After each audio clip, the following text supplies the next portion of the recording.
Hi guys, welcome back to another Bourbon Santa video. Today, we're trying something brand new. Calumet Farm, 15 years. I almost said 18. 15 years. It'd be pretty cool if it was 18 years, but not there yet. So, I have 14 here, and there are a few differences when you look at the labeling. Both have beautiful labels, of course. Gorgeous.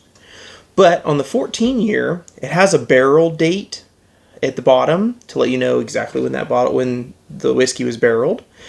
And also on the 14 year, it has the mash bill right above the barrel date. And the new one doesn't have a barrel date and it doesn't have the mash bill. So I don't know if these are the same whiskeys, just a year older. No way to know. Still 19 barrels in a batch size, and they still have the rack number on there. One significant difference is this is 96 proof, so 48.1% alcohol, and this is 105 proof, 52.5. So pretty significant difference. One of the other interesting things that they're doing on the 15 is at the bottom they have the name of a Triple Crown winning horse, and then on the back all the details about that horse and his 3 wins. So that's kind of cool, I guess. It has the jockey, the trainer's name, everything for that horse, for that Triple Crown win. So I'm assuming that they're going to continue this theme in the future and do other Triple Crown winners, unless perhaps this horse was actually from Calumet Farm. I didn't look it up to see, but that could be why they did this. But I don't like that they removed the mash bill, and I don't like that they removed the barreled on date. I love transparency. I love maximum information on a bottle. So a little bummed about some of the label changes. I mean, the label's beautiful though, so maybe the rest of that information is on their website. I'm not going to bother to look. What I am going to bother to do is nose and taste and compare these two. So, I've had the 14 before, obviously. Wasn't a huge fan. It was solid. It was okay, but I thought it was a little rough, a little ragged, and a little boring. So let's get a baseline with this, and then we'll dive into 15. Yeah. Sharp, edgy, prickly.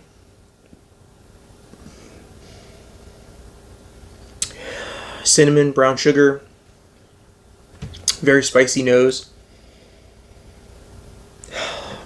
Good amount of rye. 18% rye.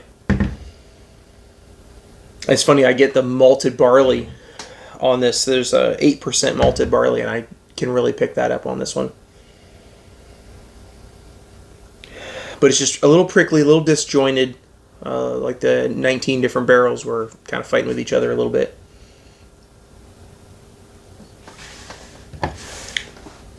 Prickly, a little sharp, a little flat. Finish is very spicy and prickly, and it's not a Kentucky hug. It's like just prickly going down your esophagus from the alcohol, I guess. But not in a nice, pretty coating way. It's like a prickly, unpleasant way. So, 15. Oh, the nose, completely different. Completely different animal.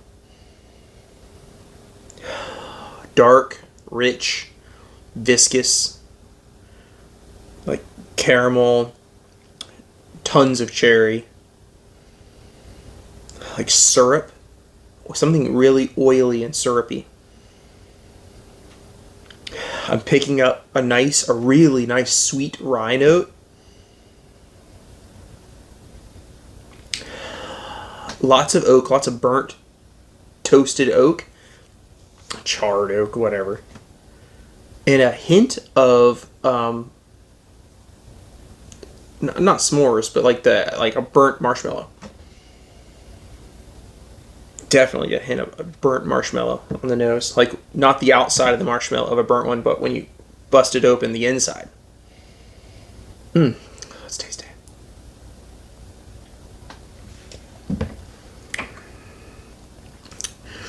The rye note sings on the palate, but it's not a prickly rye. It's a very sweet rye.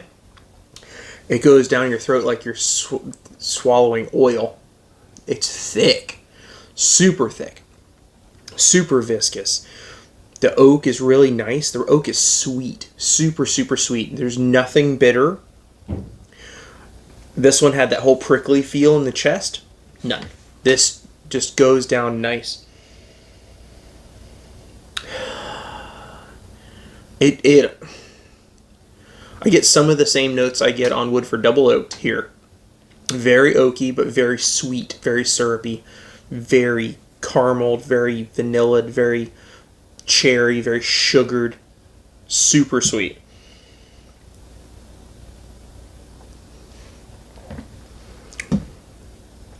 Second sip, you start to get a little bit of oak bitter right in the mid palate, but it's not unpleasant. It's just an interesting context there. Oh, starting to get a little bit of graham cracker. Maybe I have s'mores on the brain, but that marshmallow note on the nose is now leading me into some graham cracker on the palate.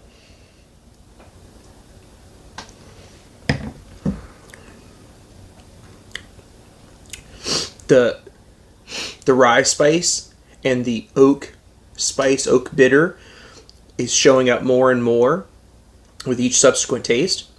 Not in an off-putting way, just in a hey, this is an old product. We're here to party. Flavors.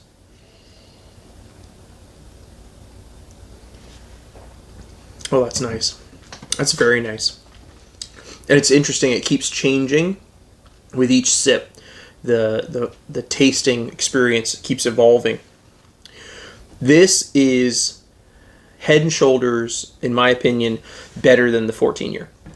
There's no competition between these two.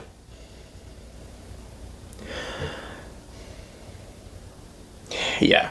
Oh, this is so much sweeter and richer and more robust, and this is a little ragged, a little sharp.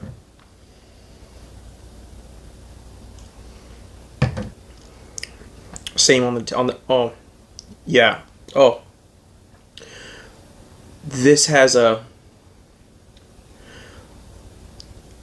alcohol ethanol ding on the palate after having this and going back that just makes this feel and taste unpleasant compared to this. This is just such a nice, clean, smooth, enjoyable experience that switching back to this is a little it's a little shocking.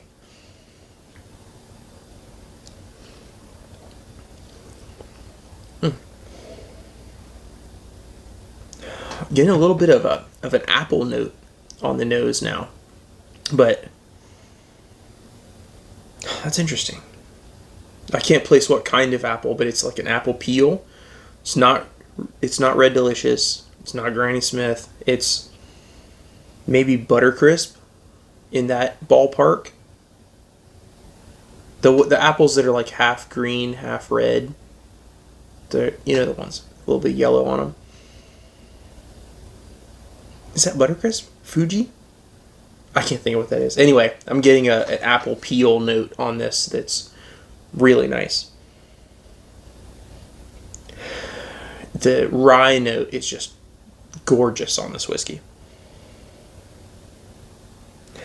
Dark and rich.